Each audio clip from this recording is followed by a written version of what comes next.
ఏపీలో ఈ నెల 23న జరగనున్న కర్నూలు జిల్లాలో నంద్యాల ఉప ఎన్నికల్లో అధికార తెలుగుదేశం పార్టీ తరపున బరిలోకి దిగిన భూమా బ్రహ్మానందరెడ్డి ఈ రోజు బుధవారం ఉదయం నామినేషన్ వేసేందుకు భారీ ర్యాలీతో బయలుదేరారు. ఈ సందర్భంగా అధికార పార్టీకి చెందిన పలువురు మంత్రులు, పెద్ద ఎత్తున స్థానిక నేతలు, కార్యకర్తలు ఆయన వెంట వచ్చారు. నామినేషన్ వేయడానికి స్థానిక మంత్రి భూమా అఖిలప్రియ ఇంటి నుంచి ఆయన ర్యాలీ ప్రారంభించారు. నామినేషన్ కార్యక్రమంలో మంత్రులు కేఈ కృష్ణమూర్తి, భూమా అఖిలప్రియ తదితరులు పాల్గొన్నారు. ఈ క్రమంలో నంద్యాల ఉప ఎన్నికలు ఊహించని మలుపులు తిరిగాయి. దీనిలో భాగంగా అధికార టీడీపీ పార్టీకి షాక్ ఇస్తూ ఎమ్మెల్సీ శిల్పా చక్రపాణిరెడ్డి సంచలన నిర్ణయం తీసుకున్నారు. అంతేకాకుండా ఏకంగా ఆయన ఎమ్మెల్సీ పదవికి రాజీనామా చేశారు. ఈ మేరకు రాజీనామా లేఖను ఫ్యాక్స్ ద్వారా పార్టీ కార్యాలయానికి కూడా పంపారు. ఆ లేఖ పార్టీ కార్యాలయానికి చేరింది. పార్టీలో ప్రాధాన్యత లేనందుకే రాజీనామా చేస్తున్నా అని ఆయన ఈ సందర్భంగా పేర్కొన్నారు. నిన్నగాక మొన్న పార్టీలో చేరిన వారికి ప్రాధాన్యత దక్కుతున్నా తనకు దక్కడం లేదని చక్రపాణిరెడ్డి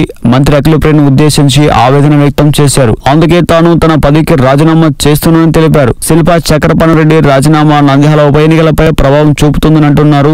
నంద్యాల ఉప ఎన్నికలకు జగన్ ప్రతిష్టాత్మకంగా తీసుకున్నారు. అది తమ సీటు కాబట్టి అక్కడ ఎలాగైనా గెలవాలని భావిస్తున్నారు. ఈ మేరకు అవసరమైన అస్త్రాలు అన్ని ఉపయోగిస్తున్నారు. టీడీపీలో చేరిన అఖిలప్రియకు షాక్ ఇచ్చేందుకు ఆమెను ఒంటరిని చేస్తున్నారు. ఇటీవల నంద్యాలలో ముస్లిం కీలక నేత వైసీపీలో చేరారు. ఇప్పుడు శిల్పా చక్రపాణిరెడ్డి టీడీపీకి రాజీనామా చేసి గురువారం వైసీపీలో చేరనున్నారు.